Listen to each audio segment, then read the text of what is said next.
How's it going, everybody? Welcome to ParaTruth Reborn. This is a pre-recorded show on 107.7 FM New Orleans and United Public Radio Network. My name is Justin. Erik will be popping in with me shortly, as well as our guest, Margaret Ann Lembo, the author of The Essential Guide to Archangels and the Saints. There's the book right there for y'all. Margaret Ann is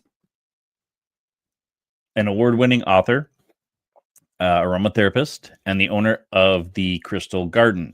Margaret Ann is the author of 11 books and 7 oracle affirmation decks, including the Chakra Awakening, the Essential Guide to Crystals, Minerals, and Stones, the Essential Guide to Aromatherapy and Vibrational Healing, and many more on gemstones, angels, aromatherapy, and the power of positive thought.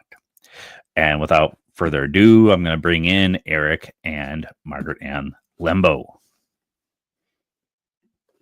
Margaret Ann, welcome to ParaTruth Reborn. How's it going?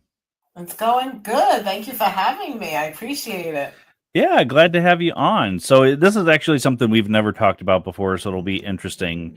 First question, though, before we even get into all of it, how did you get started with all of this?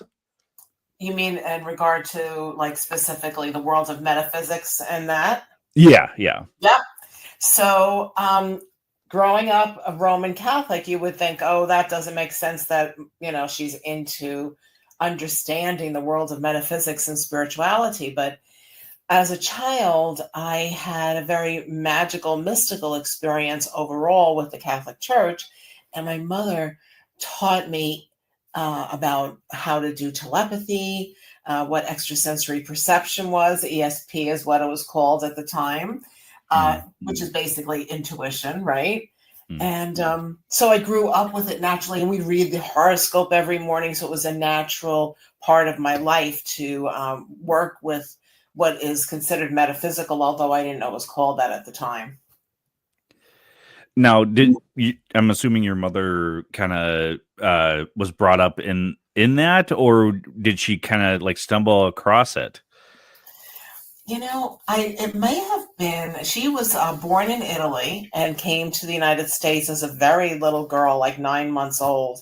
Okay. And it might have been that background of being close to the earth and more like old world, maybe, perhaps. Mm-hmm. Yeah, well, sure. My grandfather came from Sicily. We never really talked about that kind of stuff, and he was Catholic as well. So it's interesting that it came from being Catholic to getting into the metaphysical, because you do hear about that, back in the old country, as they call it, that this was just normal practice. Yes. So therefore, like common things like how to work with different plants and herbs. My mother taught me how to communicate with plants as a young child as well. And just connecting with them to help them grow better and to be a good steward to the earth, so to speak. So even composting in that was part of a natural, probably because she was, both mom and dad lived through the Depression. So there was a lot of need to reuse things and reduce waste, because they had to keep finding ways to have what they needed in the household. And I think that was part of it too. But the saints and the angels and all that, those all were mystical and magical, very metaphysical experiences. Like there were channeling and visions and really profound stuff going on. So what made you want to actually write the book? All the books that I've written to date, including this one, come as almost as if it's an assignment. It was like it's a job. I wake up often with a title or a need to write something, and then I put it on my, in my view, and this is my writing desk where I'm sitting here now, and so that I guess it's this book, the Essential Guide to Archangels and Saints specifically. I feel like maybe the whole reason why I became an author to begin with, but I needed to go through all the other books to get to this one, It just feels like it needs to be out in the world in a more practical way that the world of metaphysics can utilize it as well. I think it's overlooked a little bit. Yeah, for sure. And that kind of makes a lot of sense because you bring up crystals and essential oils and all that in this book too, that kind of coincide with the archangels and the saints. So what kind of research did you get into with this? Because it mainly is kind of a Catholic practice for archangels and saints, but does it go beyond that? Is there more to it when we're talking in terms of the mystical? Very much so. Very much so. I love that you asked that. So the research that I had to do the most was to find out about the history of the actual all of the archangels and the saints. That's like some of that information I knew, but not enough to write a whole pretty decent sized volume here. Mm-hmm. And so, but the part that was important to me was connecting the dots and getting the matching vibrations of working with crystals and gemstones and how they relate to that particular archangel or saint, what essential oils can amplify the experience to connect with them and to even bring their positive qualities into your own life for self-realization, for self-evolvement. And that's important to me to grow as a spiritual being. And I hope that this will help other people look at things a little differently and utilize these invisible beings that are really willing and able and waiting to help us all. I mean, they come upon request. We have to invite and invoke or petition. I use the word petition in the book, but you're kind of praying to them, come help me. I need help with this, that, or the other. And so we might as well use them. They're there, available. Well, and the main reason I asked that question too is because in Catholic religion, you're kind of taught to pray to the saints, and I wasn't brought up Catholic, so I don't remember if archangels are included as well. Because in mysticism, in the esoteric, it's not necessarily you're praying, but it's all about intention and getting the attention, if you will, of the whatever you're trying to communicate. So it's basically kind of like that, right? It is very much so. You described it perfectly. That's exactly what it is. It is. It's like, it's inviting that energy into one's life. And it's like when we use that's why I didn't even use the word prayer often or hardly at all in the book, because it is a petition to bring that vibration, to bring this energy in to support one in one's life and have a better and easier time of it. Now, as a child, and maybe you didn't share this with other people, but I'm assuming you probably had some friends that kind of found out about these practices and stuff. Were you teased about that at all? I don't know what your upbringing was as far as being in school, but yeah. So I went to a Catholic school for 12 years. So I didn't. I guess I was clear from my mom that it wasn't something that I needed to talk about or discuss necessarily with other people to say, oh, I talk to plants or I communicate with the, nature. Or I look at it, I think it was more a matter of that I was just enjoying, believe it or not, I enjoyed the Catholic experience while I was in it. I'm not really a practicing Catholic as as the church wouldn't define me as a practicing Catholic today. But I didn't throw the baby out in the bathwater as I continue to evolve on a spiritual journey. And so I incorporate also the teachings of Native American philosophies and indigenous cultures throughout the world, including Peru and Mexico, and including Hinduism and Buddhism, and continuing to keep those, because there's so many, like when you really start to look at comparatively, there's so many similarities between those worlds and what I'm sharing in this particular book with working with the archangels and saints. well, that's fascinating that you went that route because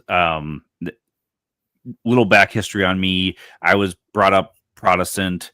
Around my teens, I kind of lost my faith because of different things happening in my life. And it was one of those things where it's like, if all these bad things are happening, where is this God that everybody talks about that's supposed to help and bring good things to you and that sort of thing.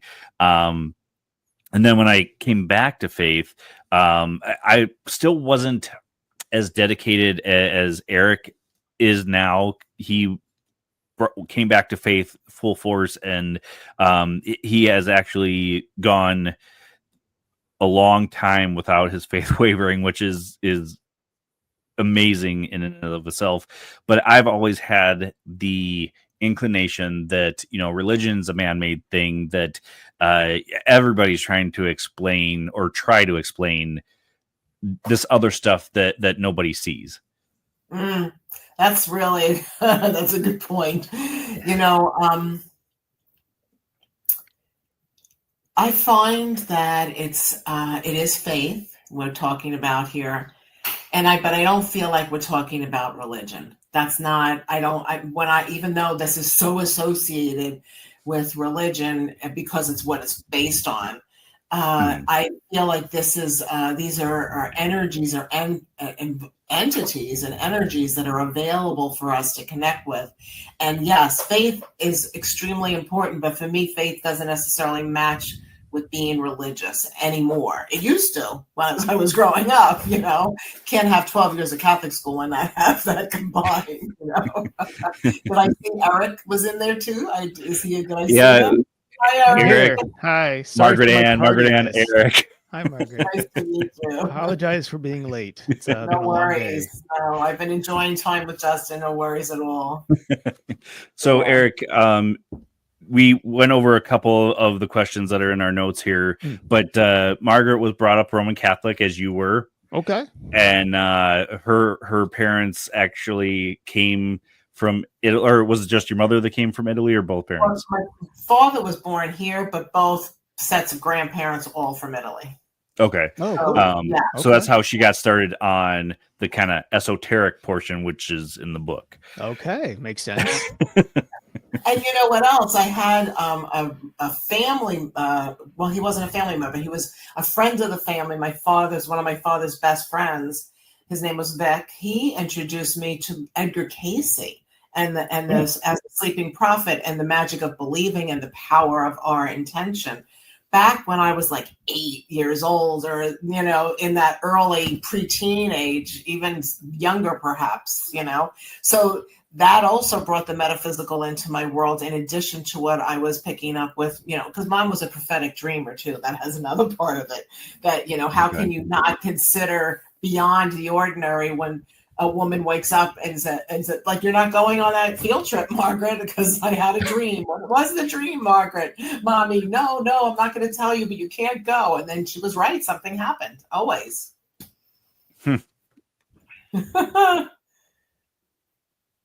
That's wild. My sister, she is not very much religious or even had any sort of real belief system. But there's been a number of times where she has thought of something or had said something, and then within 24 hours, that thing manifests out of nowhere, almost as if she knew it was going to happen.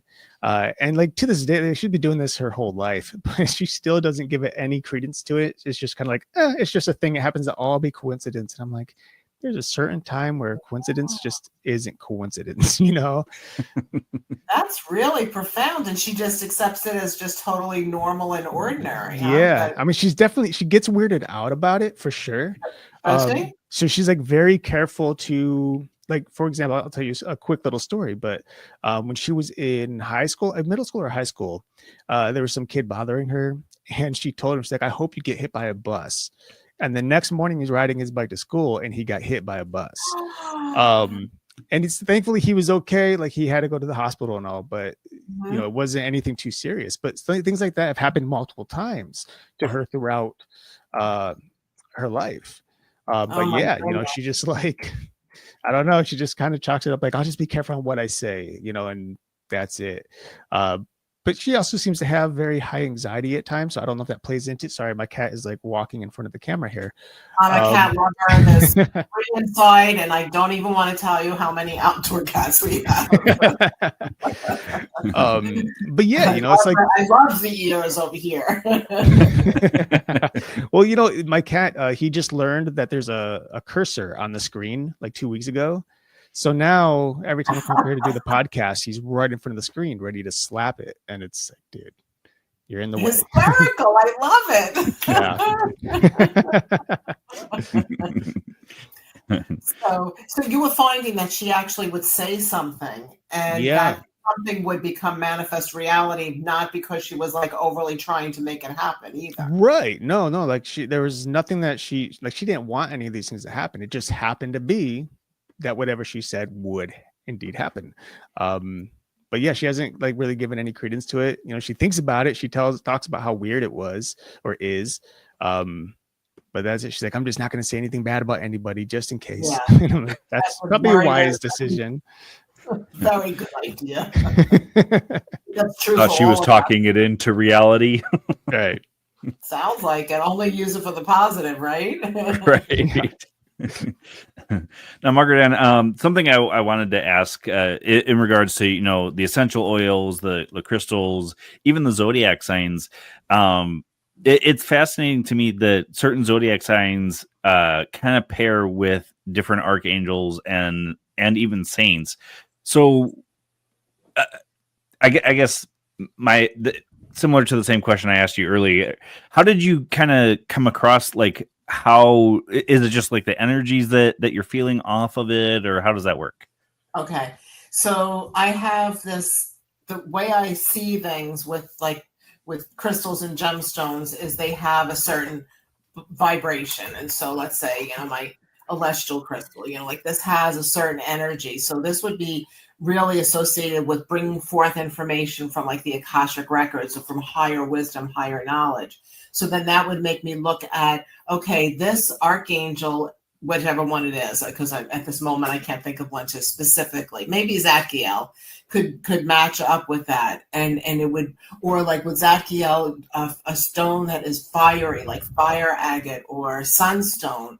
That has an energy, because Zadkiel has to do with also associated with Saint Germain and the violet flame. So then, like, you keep connecting the dots, and then with that would be essential oil for that. Let's say for transforming and transmuting energy, which is what the violet flame is about. Then you might want to work with, of course, amethyst comes to mind immediately because it's violet also, and it has that swirling energy to transform reality.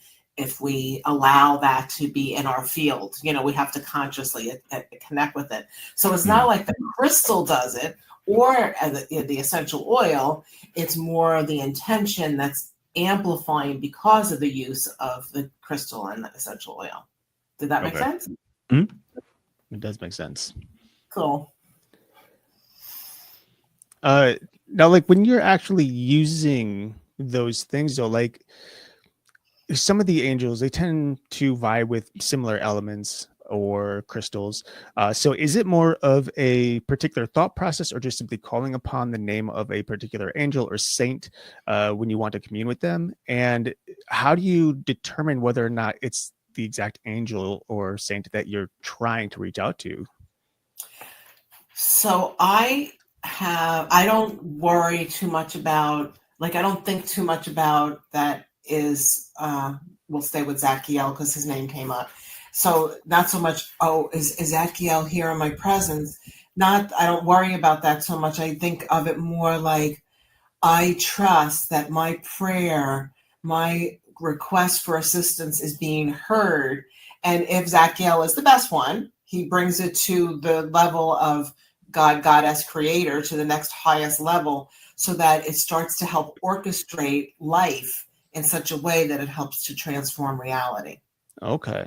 So in a way, it's very similar to, I mean, we know a lot of ghost hunters, if you will, who like call upon the Archangel Michael to protect them. And we know like various people, like vets, anyone in the military or police officers, Michael tends to work alongside those individuals, supposedly.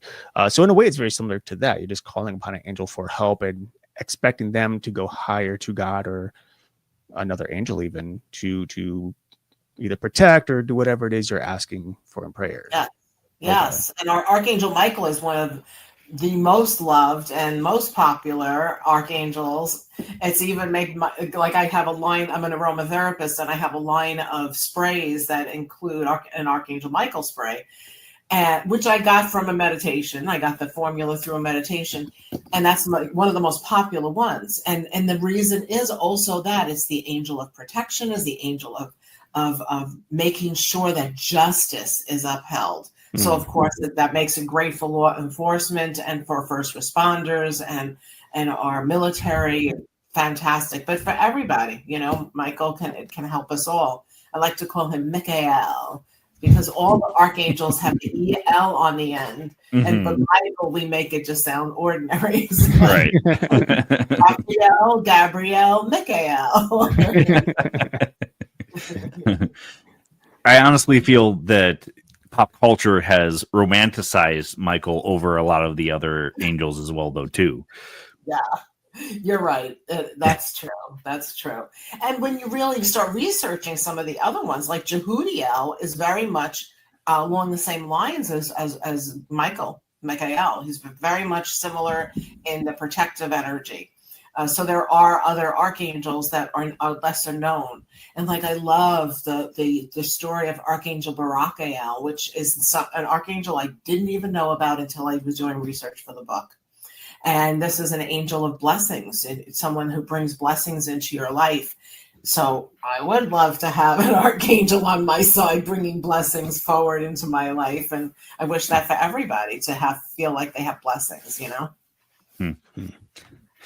So, looking through the book, it looks like it's just a matter of you can use the stuff to help with things. But are there certain archangels or saints that you call on specifically, or does it have to do with just where you're at and what you're trying to do? So me personally is what you're asking. Yes. Yes. Yeah. So like Saint Francis is one of my most famous, my most popular. In fact, I have his prayer right above me over here. Lord, make me an instrument of thy peace. That whole beautiful verse that's about being of service, being a channel of God's light and goodness on the planet. So that's part of who I want to be, and I strive to help others and still maintain happiness and joy for myself, hopefully. So I really like Saint Francis of Assisi, but also like Saint Bridget was a very empowered woman and was able to do some magical things. There's some backstory about maybe she came from a Druid background, a Druid family, but then was Catholicized, so to speak. And also the other one I really, Hildegard von Bingen, Saint Hildegard. I've been to her monastery or convent in, I don't know if it's called a monastery, a cloister. I think it was considered a cloister in Germany. But it was before I was doing much research or connecting with angels and saints in the same way that I am now. And in retrospect, this particular saint, she was a musician. She made plays. She was a crystal healer back in the mid ages.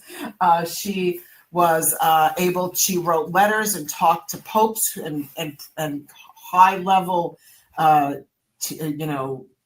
what do you call them? Cardinals and of that nature.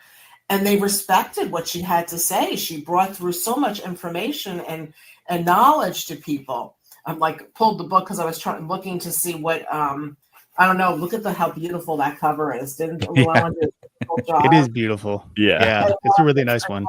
It is a really nice one. But Hildegard, and then, I also love to change my own subject. I go on tangents a lot. I also like Our Lady of Guadalupe, like Mother Mary and Mary Magdalene and Saint Anne are very, very sacred in my life to me. So that's like, if you walked around my house or my store, I own a crystal shop in here in South Florida. Mary's all over the place. Mother Mary, she's over my desk. She's in the another room, another office at the front desk. She's everywhere, because I want that compassion and kindness to be evident vibrationally and when people walk into the place, so that it's not just in your face shopping, but more of a come here and feel love. Come here and feel blessed. Come here and know that there's a safe place where you could take a deep breath and everything's okay. And if you can, buy me something. But saying no, so that there's a place for peace. So do you know much about Saint Agatha? Because I went to Sicily. Our grandfather's family came from Sicily, and they talked about Saint Agatha being the patron saint of Sicily. So I don't know why that vibed with me so well while I was there. I don't know Saint Agatha, and she didn't make it into my book. I'll look into it though. I'm interested to know. Yeah, she was basically tied to I don't think it was a cross, but she was tied to a stake or something, and her breasts were cut off. So she's the patron saint of breast cancer and stuff like that. God bless. Some of the torturous things that happened to saints and things they did was like revolting.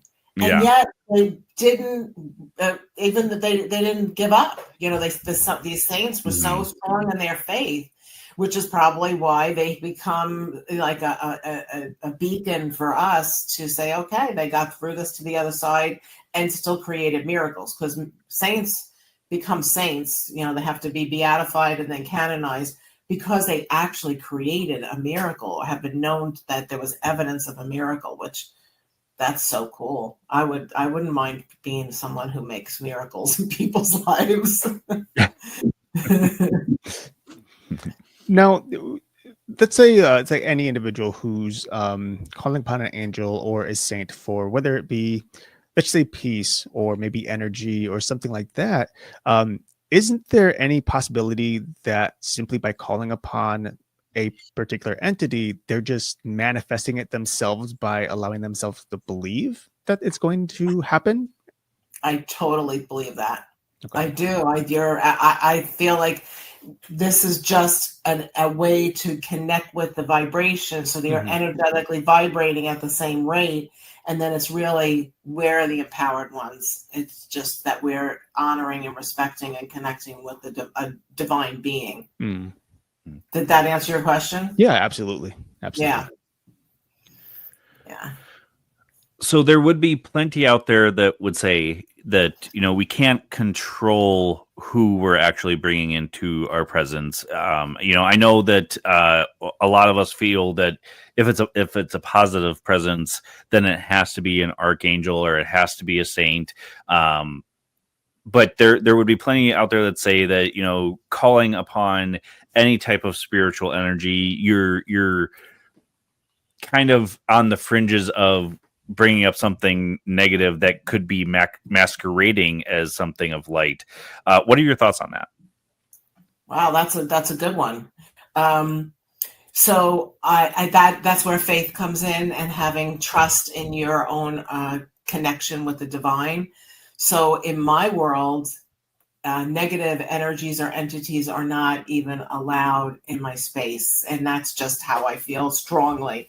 And it's very rare that something has come up where I felt like, I need to clear, I need to get some energies away from my space. But majority of the time, I have really strong faith and trust that I'm divinely protected. I've known that since a very young age.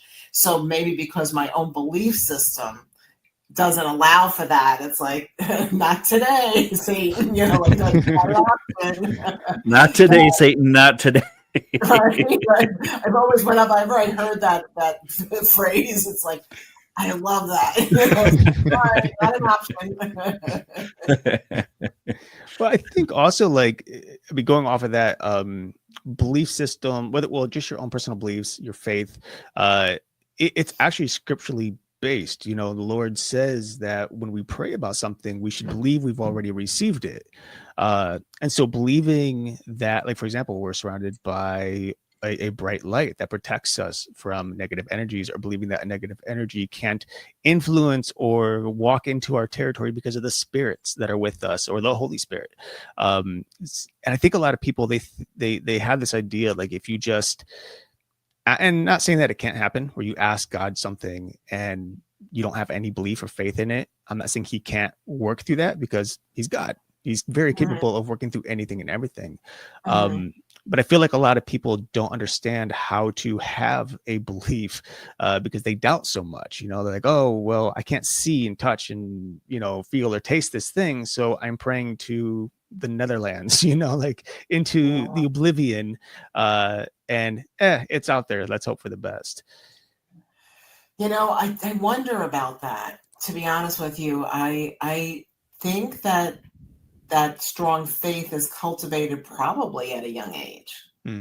So because from me personally, I can only speak from my personal experience. At a very young age, like say, one of my most favorite memories, in a way, strange way, is that when I would wake up at night, in the middle of the night, I shared a room with my sister. There's a 6-year difference between us. I would wake her up crying or scared, and she would say, Margaret Ann, just, imagine that you're being surrounded by angels. You're always divinely protected. And she told me from such a young age that that's all I know to be true.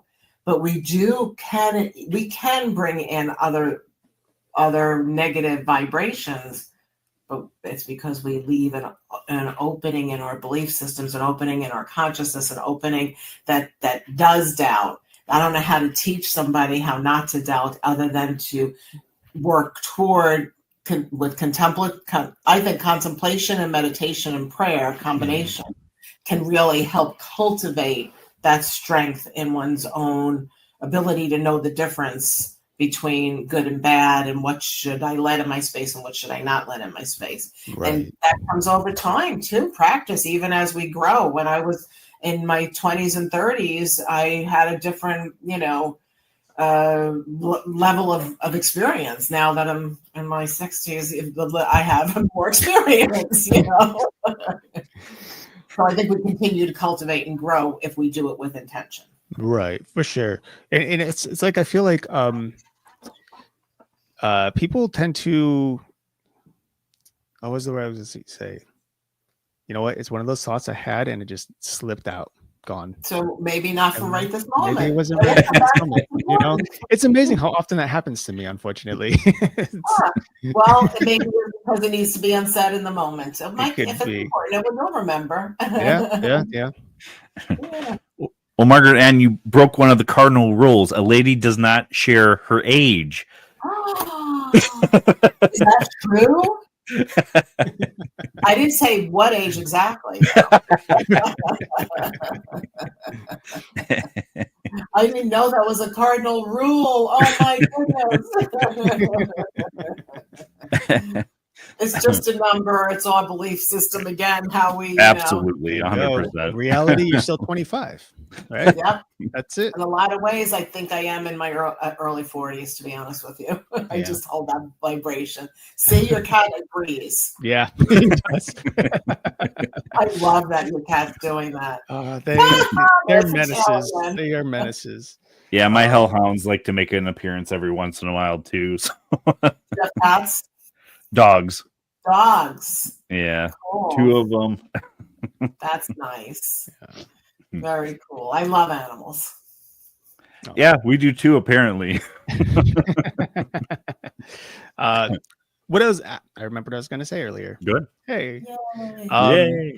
It's natural, like, for just human beings to lack faith and doubt themselves in so many things, and so I think it's one of those things that we, like you said, we have to go through it. It's imperative that if you want to step forth in something, to grow, to succeed, we need to kind of like push aside the doubts and the questions and train ourselves to just accept a reality or a possible reality before it even manifests itself. Because like for me personally, there's a number of things I've tried over the years, like hobbies or careers, and there are times where I just keep thinking, oh, I'm not going to be able to do this, not going to be able to do this. And next thing you know, I'm not doing it because I don't have the motivation. I don't have the passion for it.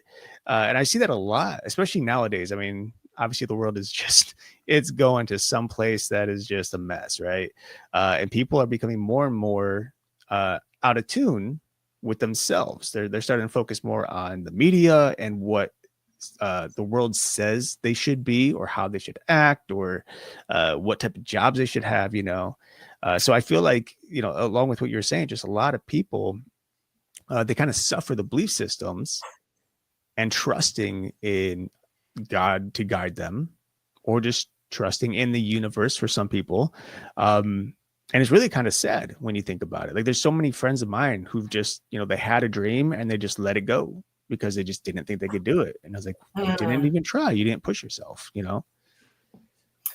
That is a bummer. And I think that it's hard to say where that stems from anymore. Like, I think we get taught certain things at an early age. And in that time frame, we have a strong belief in ourselves that we can do anything. And if you hold on to that all the way through, and if not, then we have to retrain ourselves to believe as if it already exists. So many things I decide I'm going to do it, I do it right away, but not everybody has that.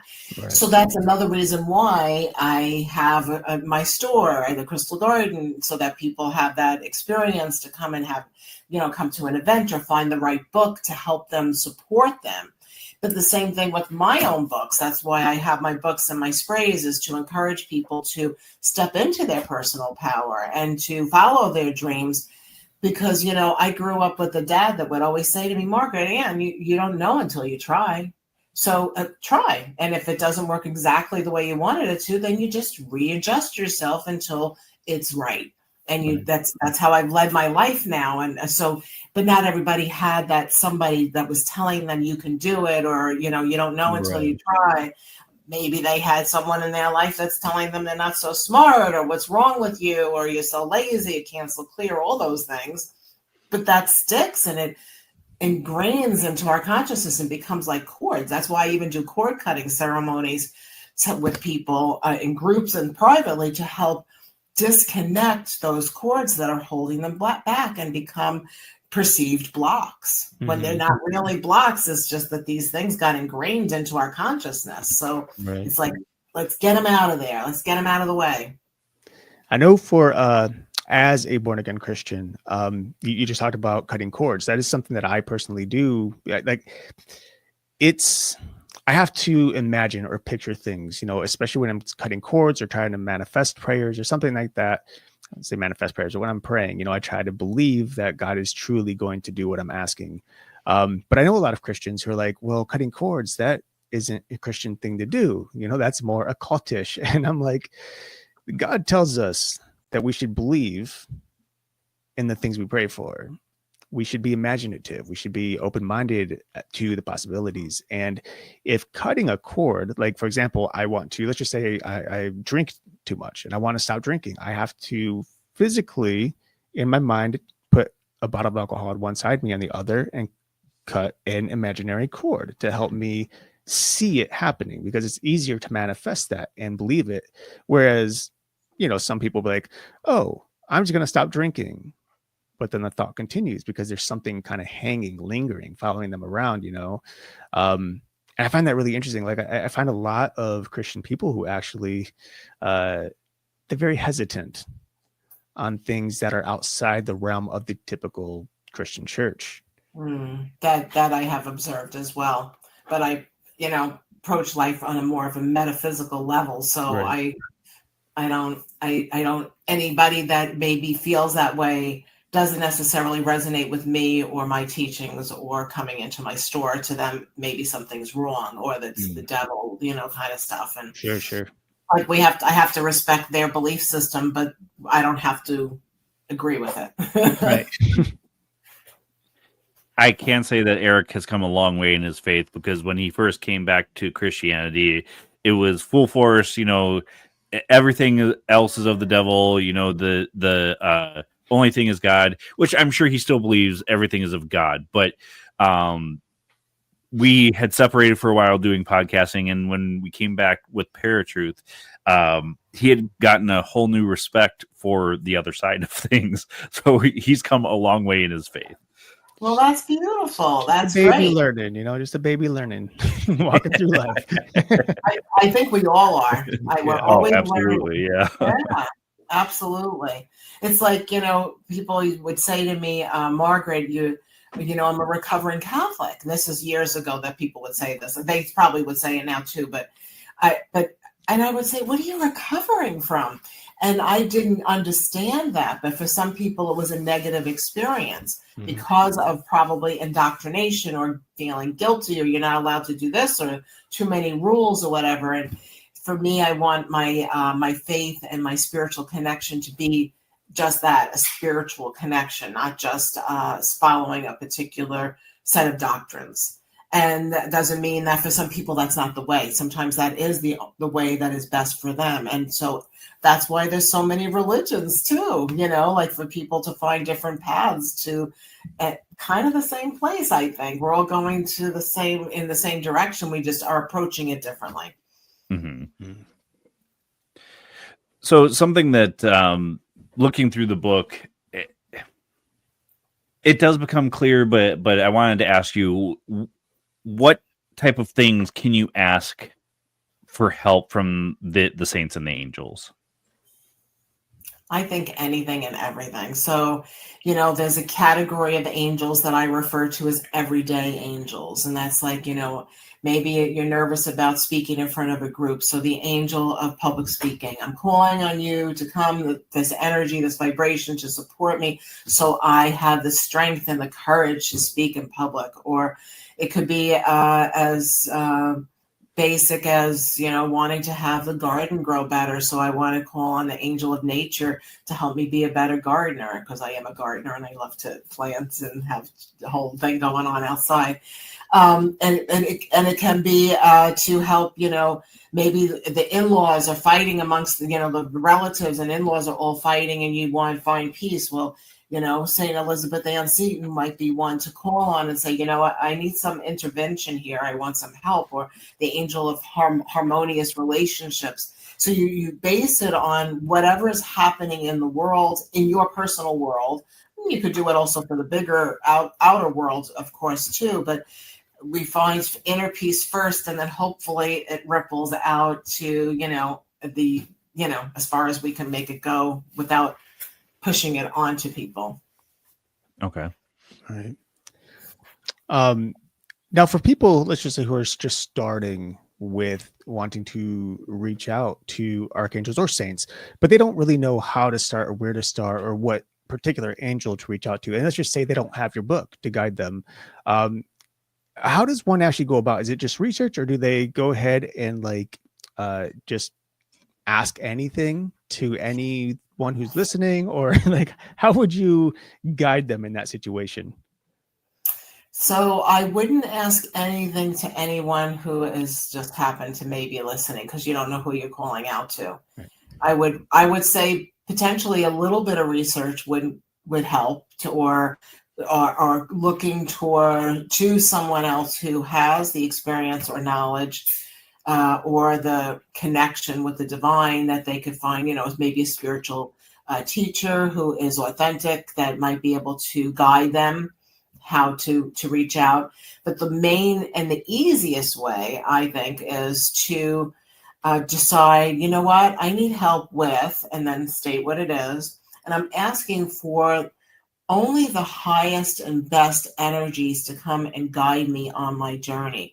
I ask for the highest level, and only goodness is allowed in my space. Only love is allowed in my space.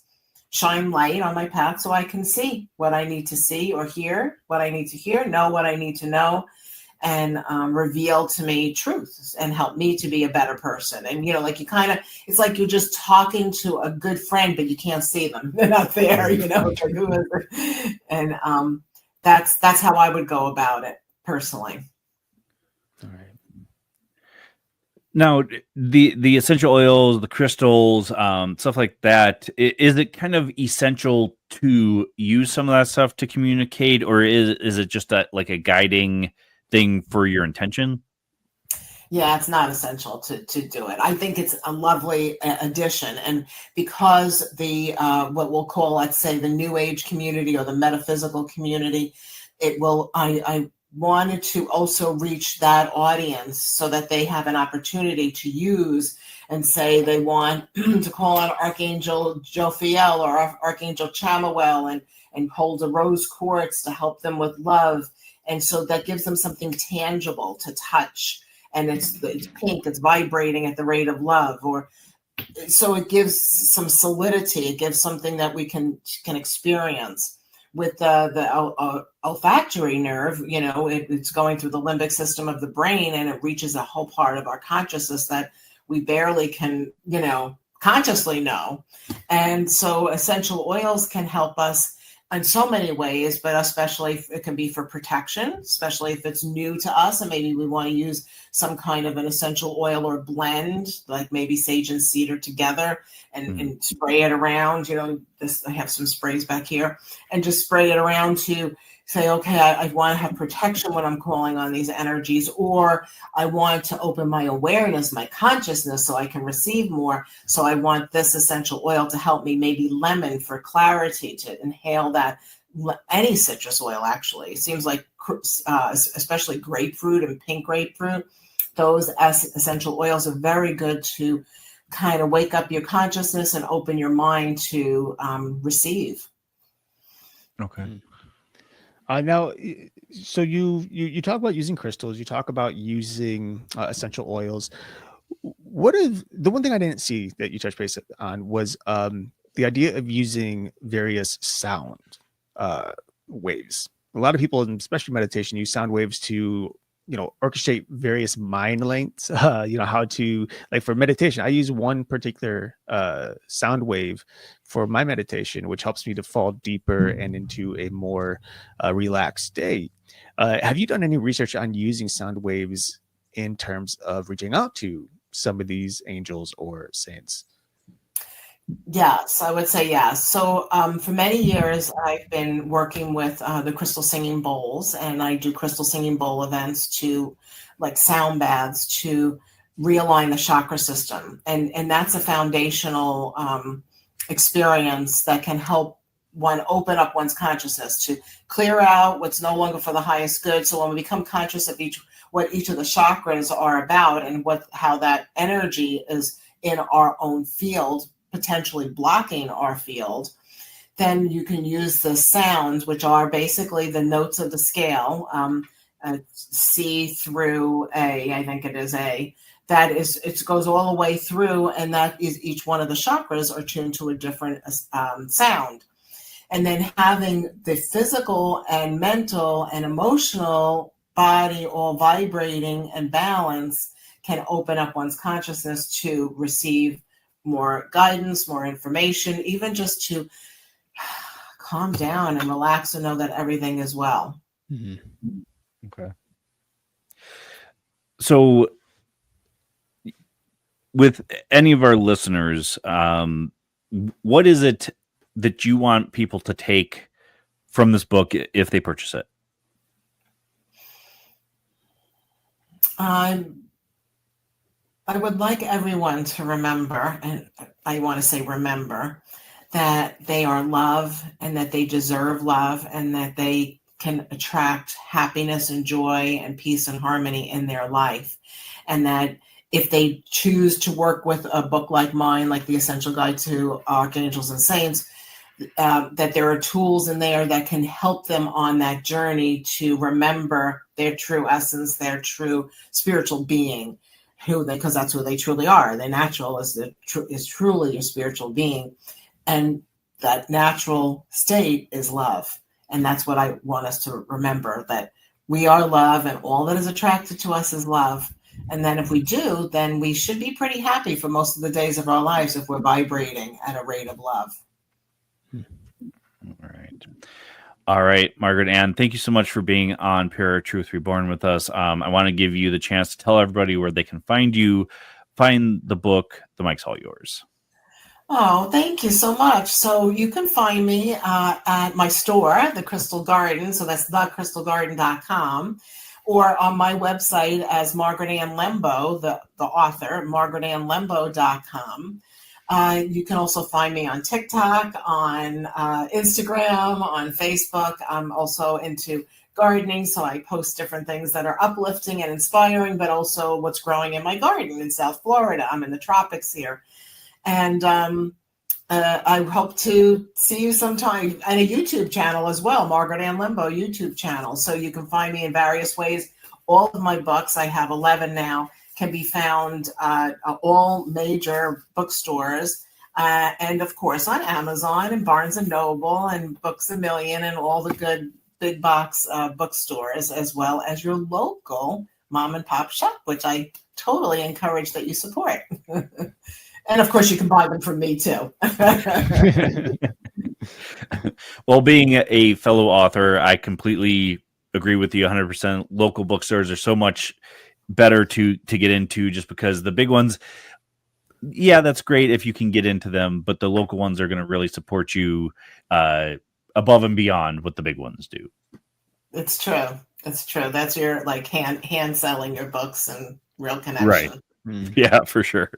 All right. Well, we're going to put you in limbo for a second, so stick with us for just a second as we close out. But thank you so much for being on ParaTruth Reborn. Thank you both. Thank you. All right, folks. That is Margaret Ann Lembo, author of The Essential Guide to Archangels and the Saints. Right there for you.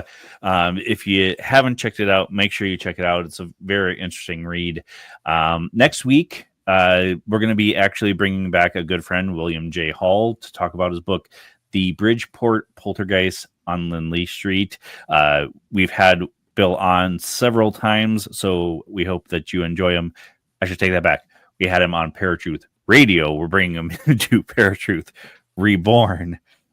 Anything else we need to announce before we go? I don't think so, no. All right. Good. All right, folks. Until next week, where you will find us same time, same channel. My name is Justin. And I'm Erik. Peace.